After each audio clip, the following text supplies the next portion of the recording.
Moving fluids form complicated patterns. These patterns are often quite surprising.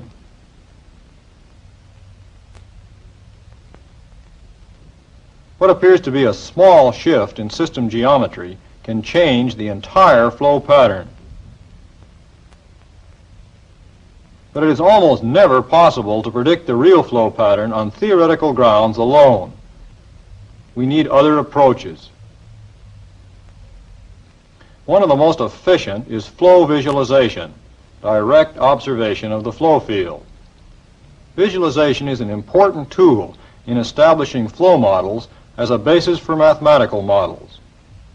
We can use it for direct solution of engineering problems and also as an aid to understanding the concepts of fluid motion.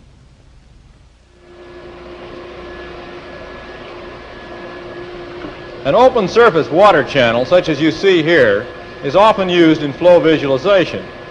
It consists of an inlet section which distributes the flow evenly, fixed outer walls, and adjustable inner walls so that we can achieve any passage shape desired.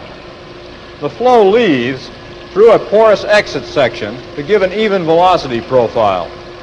There are a number of visualization methods that can be used with a water channel like this. We can use dye injection. We can use surface powder on the water. First thing we're going to use here, however, is the hydrogen bubble method. If we connect a DC voltage to a very fine wire, here 2 mils, and put the wire in the water, electrolysis forms extremely small hydrogen bubbles which are swept off by the flow. Most of these bubbles are small enough so that they follow the flow quite accurately. A few large bubbles are also formed. We ignore them in observing the flow pattern. Here you see a probe with multiple thin fingers which makes many fine lines.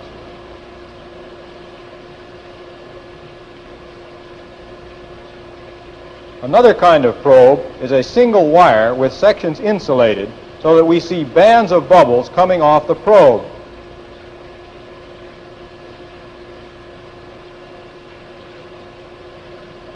In order to interpret flow pictures, we need to be quite clear about 4 concepts. These relate the pictures to the kinematic description of the flow field. The first concept is the path line. A path line is the trajectory or path of a given fluid element. Here we mark a small element with bubbles so that we can follow its path. If we took a time exposure, we would make the entire path visible.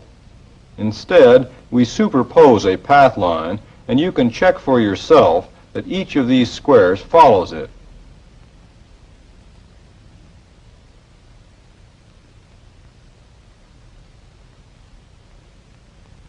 A streak line is a little different. It is the instantaneous locus or trace of all the fluid elements that pass through a given fixed point in space. If we run a short, uninsulated section of a bubble wire steadily, it shows us a streak line. In steady flow, each particle coming past the fixed point moves down the same path, and therefore the streak line is identical to the path line. We can check this by resuperposing the path line you saw earlier.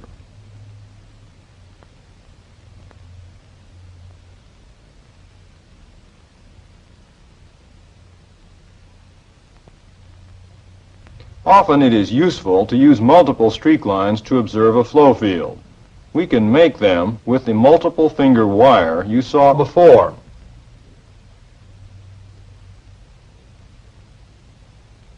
The third concept we need is the timeline. A timeline is defined as the instantaneous location of a line of fluid particles marked earlier at a prescribed location in the flow. These lines are usually most useful if the marking location is normal to the flow direction, since then the location of the timeline, a short time later, shows the velocity profile of the flow field.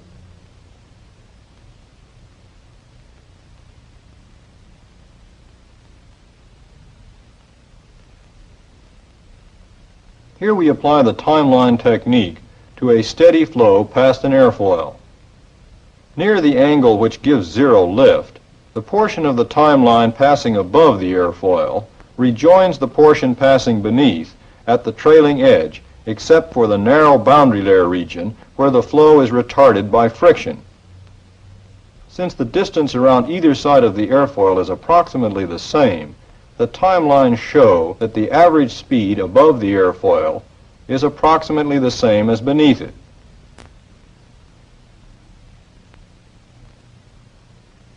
When the airfoil is set at angles which give large lift, the portion of the timeline passing above the airfoil outruns the portion beneath. The velocity is higher near the upper surface.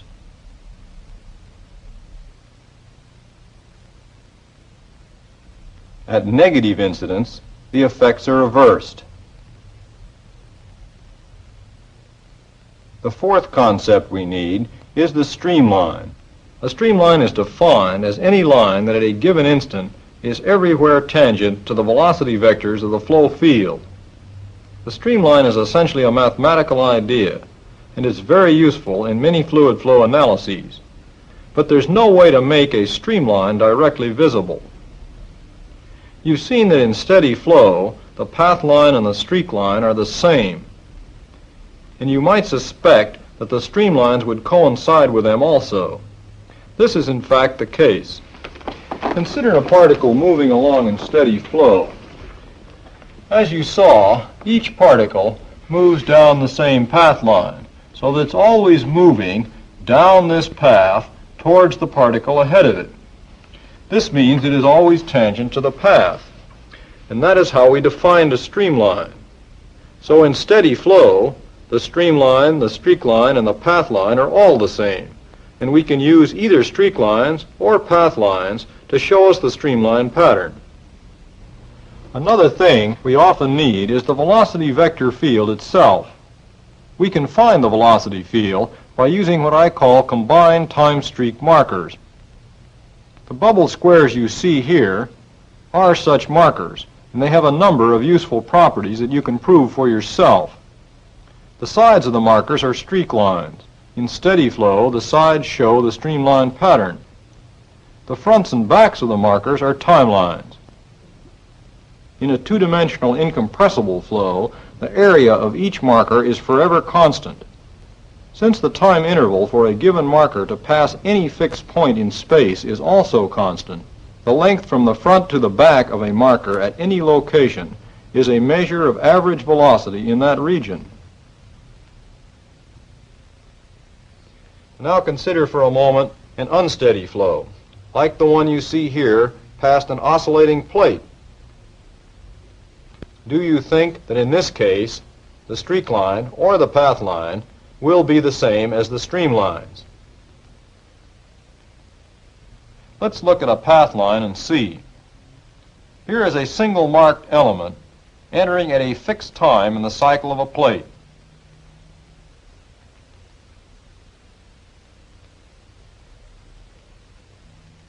As before, we superpose its path line.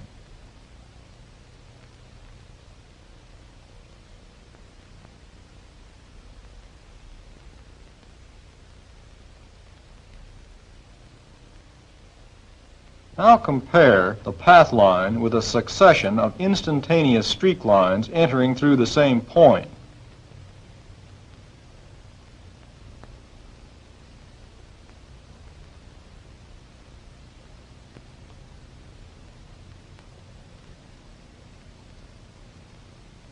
None of the instantaneous streak lines coincides with the path line. Here is a second element entering through the same point, but starting at a different time in the cycle of the plate. Notice that its path line crosses that of the first element almost at right angles, and it leaves around the other side of the plate. Now you see elements marked at both times in the cycle of the plate.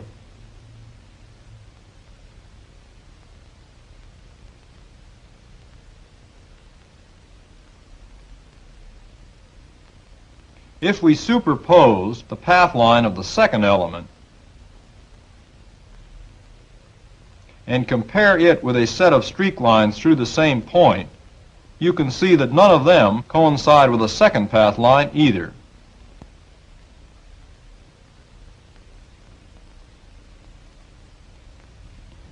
Now let's see about the streamlines. In order to find the streamlines, we need the direction of the velocity at each point. We can find this from combined time streak markers, such as you see here. If we take a transparency of one frame of the multiple time streak lines and overlay on it another transparency taken a few moments later, we can connect the endpoints of the streak lines and show the particle paths for short time intervals. Here you see the short dashes made by connecting the endpoints of the time streak lines. They show us the velocity direction at each point. If we draw lines parallel to them, these are the streamlines.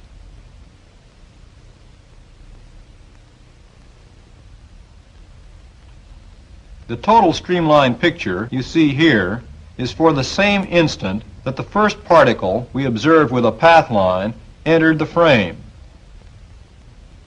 The dotted streamline is the one that passes through the same point. If we compare the dotted streamline with the path line through the same point and at the same instant in time, you see they are quite different.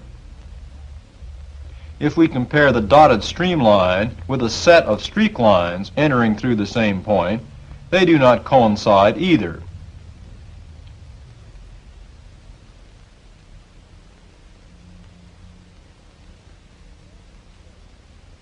In a transient flow, the streak line, the path line, and the streamline are all different.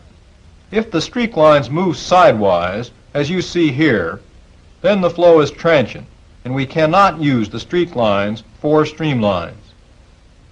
In a transient flow, we must work out the velocity field from some kind of combined time streak markers. We've seen one way to make the flow visible. Now let's see how to use this information to solve engineering problems and as a basis for mathematical analysis. As an example, let's consider straight-wall diffusers. As you probably know, a diffuser is any passage that decelerates the flow and causes a rise in pressure. In subsonic flow, the diffuser is merely a diverging passage. Between 1900 and about 1950, a number of studies showed that if we increase the divergence angle of the diffuser 2 theta, that the pressure rise is increased up to some modest angle. But further increases in angle cause the pressure rise to decrease. At that time, we still did not have, however, any good picture of the overall flow patterns, nor did we have good methods for predicting optimum performance. We then began a series of systematic visual studies, and these quickly led to better understanding and to improved predictive methods. The bubble technique can show us what these patterns actually are. Let's start with the walls parallel. Notice how the velocity drops sharply near the wall, and in this region the particles slide evenly over each other. This low velocity region is called a laminar boundary layer. Now let's open up the diffuser to a total angle of about 7 degrees. The increasing area of the passage causes the velocity to decrease and the pressure to rise in the direction of flow. Watch a streak square in the middle of the passage. You can see the deceleration. Also notice the flow near the wall. You see a thicker boundary layer now, and it is no longer steady. Instead, you see irregular, time-dependent eddies. This kind of boundary layer is called turbulent. Even though some of the particles very near the wall do not have enough momentum to overcome the rising pressure, they mix with the particles farther from the wall, and are given sufficient momentum to keep moving in the downstream direction. If we increase the divergence angle of the diffuser further, something new occurs. Slow-moving particles begin to accumulate near one wall and then move upstream, forming what we call a stall. The mainstream is forced to separate from the wall and move around the stall. The pressure change caused by the movement of the mainstream is enough so that after a short time the stall washes out again. The whole cycle of stall buildup and washout then repeats in time.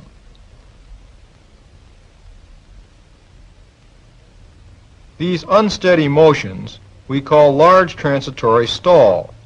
In this regime, the whole passage acts like an oscillator, even though the upstream flow is steady and symmetric.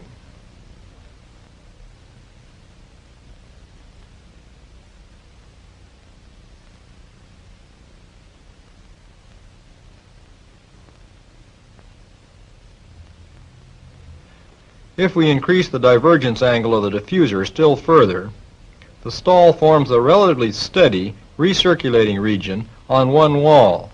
The mainstream separates very near the throat and hugs the other wall. If we move the mainstream to the opposite wall, it stays there.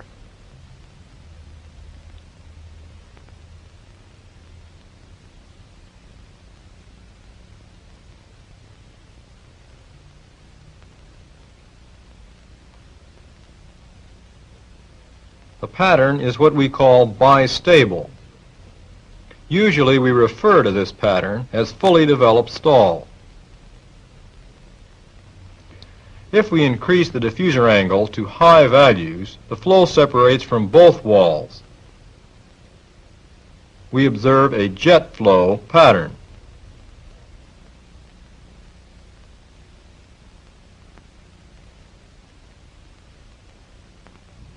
In studying fluid patterns, it's important to examine the whole flow field. Here's a diffuser with a lower divergence angle. A bubble wire near the surface of the flow shows an entirely unstalled flow pattern. But now we'll turn off this wire near the surface and turn on another one deep in the flow near the floor of the channel. This wire shows us that one corner of the flow contains a large stalled area.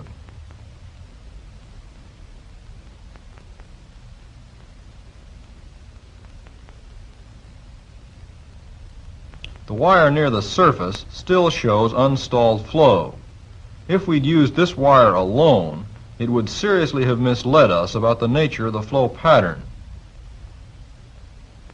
Like any other experimental tool, flow visualization must be used with care to obtain reliable results.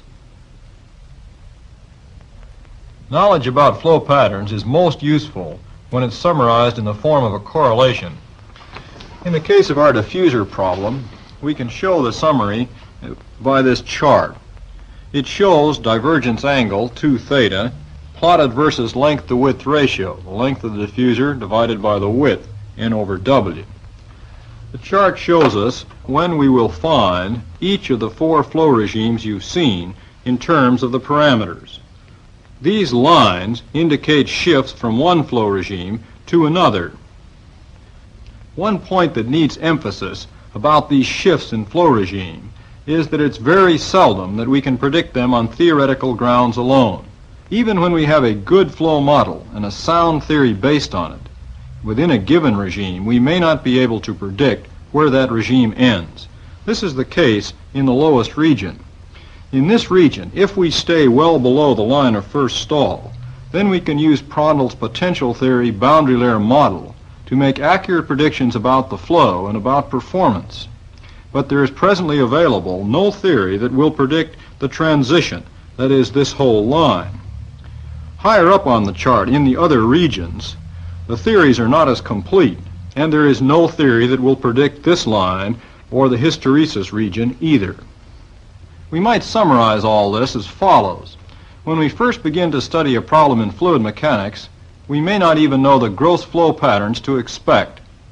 After we've accumulated enough systematic information, in visual form or by other means, we can correlate the data, as for example on the chart.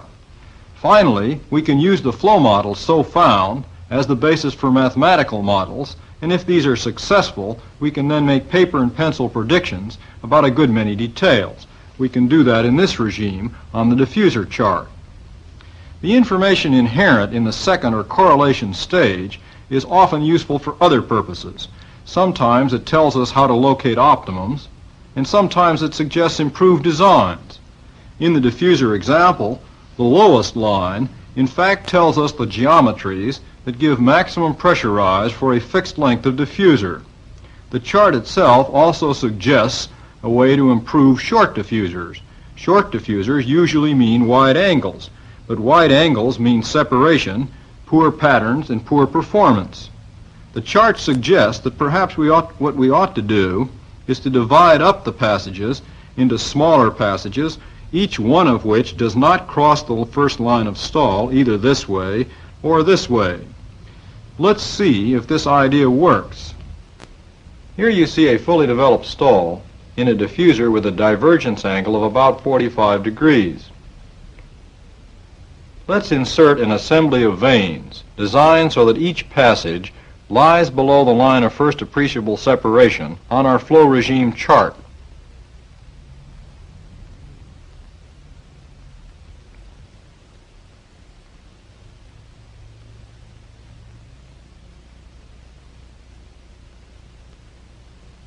When the vanes are removed, the stall comes back.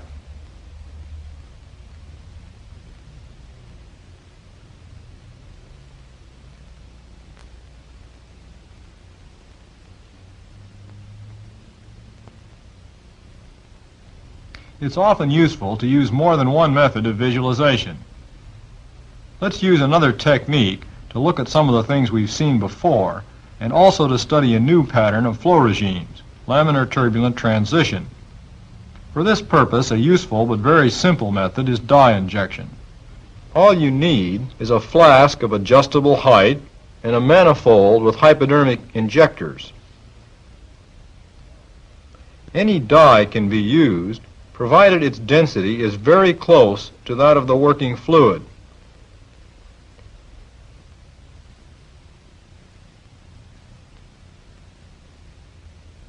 Here you see the jet flow pattern made visible with streak lines of dye. Compare the pattern of the jet flow you see here with the bubble picture we saw earlier.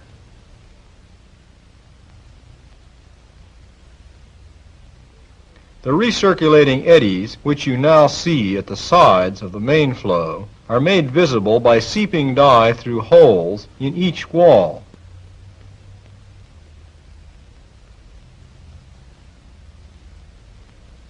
Dye must be injected with some care.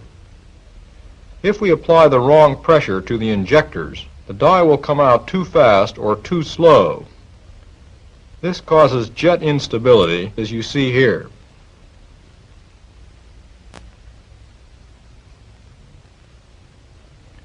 Here's an apparatus to look at the flow very near the wall.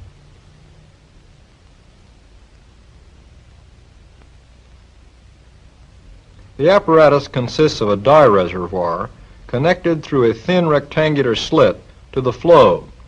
The slit is only a few mils wide.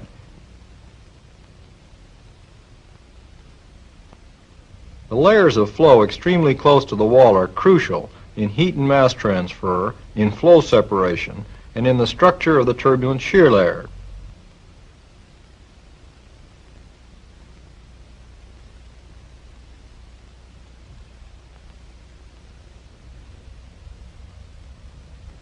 The dye is turned on and seeps slowly through the slit. It moves upstream because the diffuser walls are at a very large angle and the flow is stalled.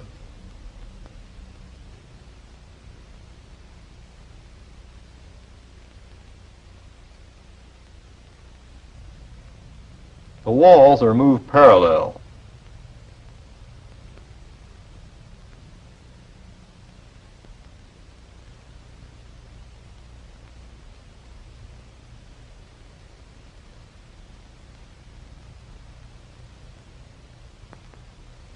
Now we are looking directly at the wall which contains the slit.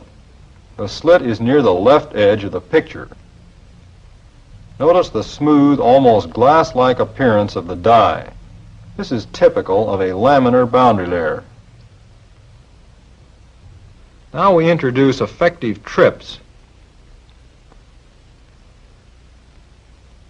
The flow over the irregular, streaky structure you see is typical of the wall layers of the turbulent boundary layer. The dye streaks are actually zones of low-speed flow, and the clear areas in between are faster-moving fluid. If we remove one of the trips, we can observe the transition region between laminar and turbulent flow over the slit. In this region, you can see laminar flow side by side with turbulent flow. You can also see transient spots of turbulence moving down through the flow.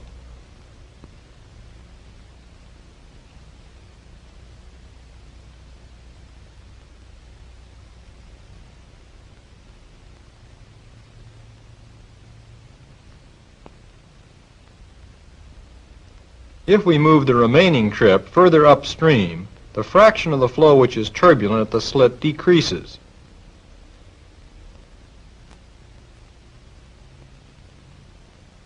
Finally, the entire flow becomes laminar again. In the laminar turbulent transition problem, we again find several patterns of flow, and again the state of knowledge is different for each pattern. If we know the flow is laminar, we can calculate many fine details of performance from well-developed theory.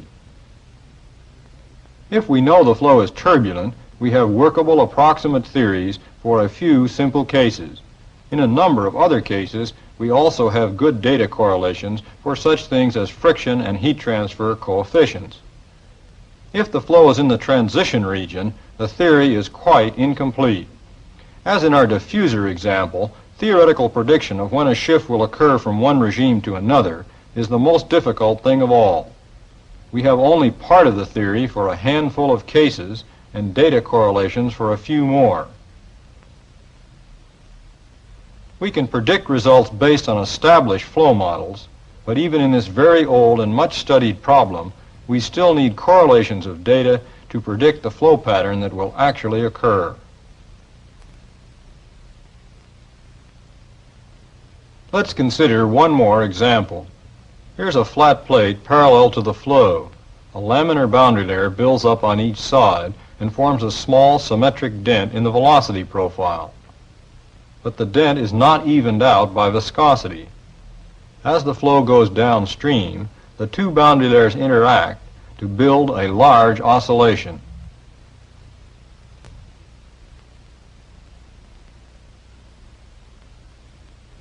Here's the same flow shown by a single bubble wire downstream. Once again, a steady, symmetric upstream flow leads to an unsteady oscillation in the downstream motion.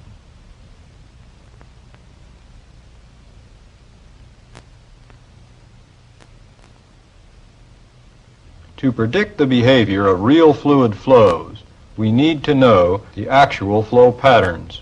Flow visualization is one effective way to find them.